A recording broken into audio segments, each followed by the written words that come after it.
completed for the second race. And that off. Last one out was Carousel.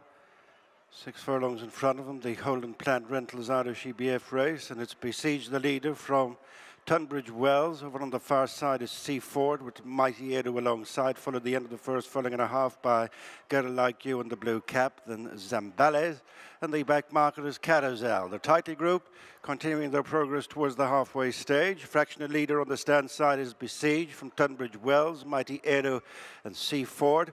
This quartet covered by less than 3 lengths, tracked by Girl Like You, Zambales and Carousel. Little changes, racing to the final 2.5 furlongs. Is Besiege now pushed along against the rail from Tunbridge Wells, followed by Mighty Aero, who's right with them in the stripes, then Seafort, Get Like You right in behind them, followed by Zambales and Carousel as Tunbridge Wells is sent to the front from Mighty Aero, who's delivering a challenge over on the far side as these two shift on from Get Like You, who's running on into 3rd place, but it's Tunbridge Wells with the upper hand from Mighty Aero and Get Like You, and it is Tunbridge Wells lengthening away, steps up a place on the second start. Judge for the placings between Get Like You and Mighty Edo, putting away from Zimbabwe. Well noted. That off. 10 runners over 1.5 miles. The Sky Bet Club Fillies Maiden, and first it shows the favourite Mother Nature, joined by Obla Day, going on by 2 lengths to Yes We See, disputing 3rd place with Sail Gaelic, and in between those two fillies is Grateful, 3 lengths then to Inspire Hope. Nosiana, I'm Flattered, Starlight Legacy, and dropped in at the back of the field is Alintha. Nicely spaced out, coming inside the 10 furlong point. The leader now is Obla Day, stretching on by over 2 lengths to Mother Nature, break of 3 to Yes We See, edging the 3rd from Sail Gaelic as they pass the 9. Next on the inside is Inspire Hope, and then Grateful, who's dropped a bit of ground now in mid-division. And then comes Nosiana, Starlight Legacy, I'm Flattered, and Alintha.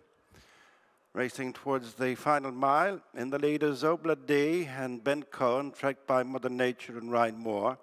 Yes We See, Shane Foley just 3rd from Sail Gaelic, and Rory Cleary as they pass the 7 furlong point, heading uphill towards the halfway stage. Behind Sail Gaelic is Inspire Hope and then Grateful.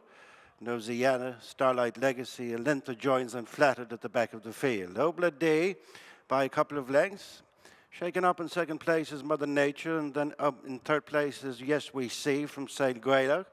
Followed right up to the top of the track by Inspire Hope, and then Grateful, Starlight Legacy, Nosiana, the final couple at Alintha, and I'm Flattered. Obla D reeled in by Mother Nature, who's almost racing on terms.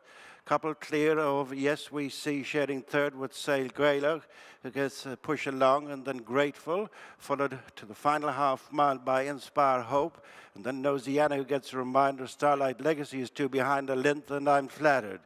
Turning into the straight with 3.5 furlongs to go. Obla Day, swinging off the turn, was Mother Nature. Followed then by Yes We See, who moves after them in 3rd. Sail Gaelic retreats, and then comes Inspire Hope, trying to stay on in the middle of the track, is Grateful as they pass the 2. Mother Nature draws alongside Obla D, opening up an advantage of 4 lengths over Yes We See, and then Grateful, Inspire Hope and Sail Gaelic, and then Alintha. Nothing between Mother Nature and Ryan Moore on the outside of Obla D, and Ben Cohen. Grateful is making inroads on the pair in 3rd, followed by Yes We See. It's Mother Nature who is now the leader, but here's Grateful on the stand side. Mother Nature and Grateful, they go close home. It is Grateful and Mother Nature who put it up to the judge, to the stable companions, followed in by Yes We See. Next on the inside is Obla D. Aidan O'Brien's with us now. Grateful has just completed a double for the stable in our 3rd race of the evening, and a fair effort from her as well. Aidan, long time off the track.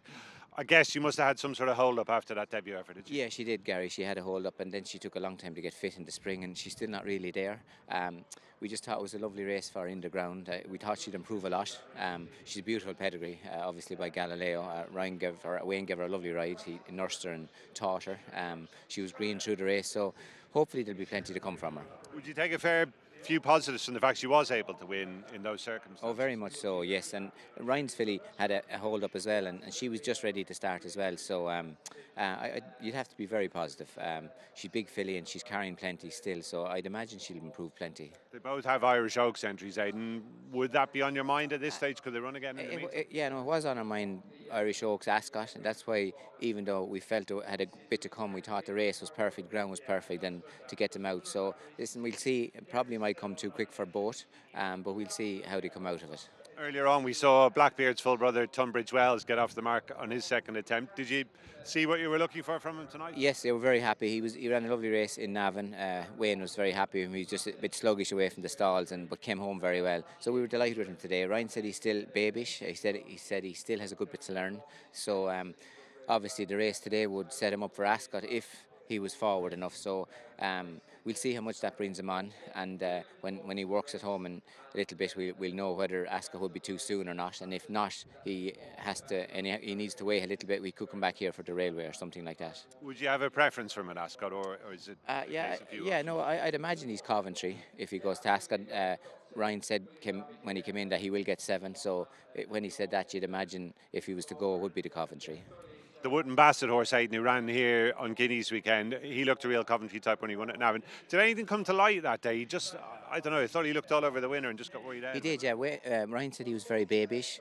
He said he might have attacked the winner a little bit early. He said if he was to go back again, that's what he would do. And he was probably, I probably didn't have him as forward as I should have had him for it. And just when Ryan said he went at him, he rode very babyish, and he felt that he was going to come on a lot from the run. So that's great to know. And we felt that he had the 2 runs, and if everything was well with him and he works well between now and then, he'd probably go on to Ascot and probably end up in the Coventry as well. Yeah, Camille Pizarro's the horse I'm talking about. Would he be one of your main picks over there? I think so. He was always kind of our main Coventry horse, and he's a big horse. So the experience he got here the last day would have crowned him, and having to get into a fight and get down and race would have crowned him as well.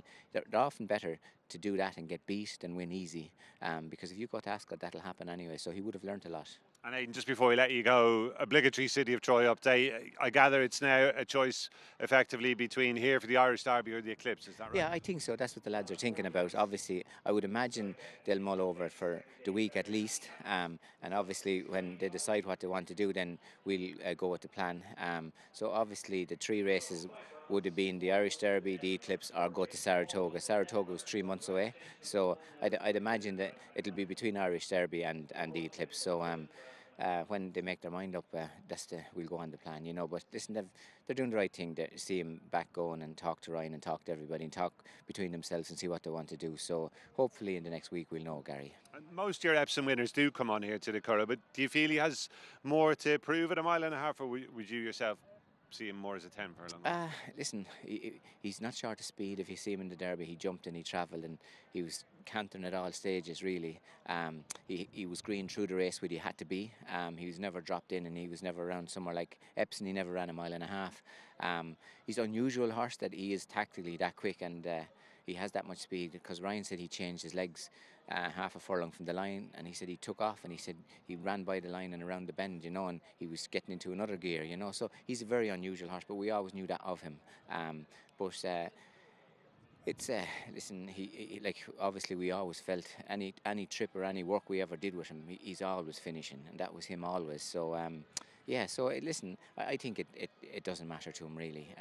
1.25 miles, 1.5 miles, I think. He, like I said, he's plenty speed, he's plenty tactical speed, and if you watch him through the Derby, you'll see. And Ryan said when he got to the front, he was a bit green in the Derby, so that'd be understandable as well, coming through a field, coming from the back, you know. So we think he's very exciting, Gary, really. Great stuff. We look forward to seeing him again, wherever it might be. Aidan, as ever, thanks very much and well done. Pleasure. Thank you, Gary. Thank you. Thanks, Aidan. Watch live racing now on racingtv.com.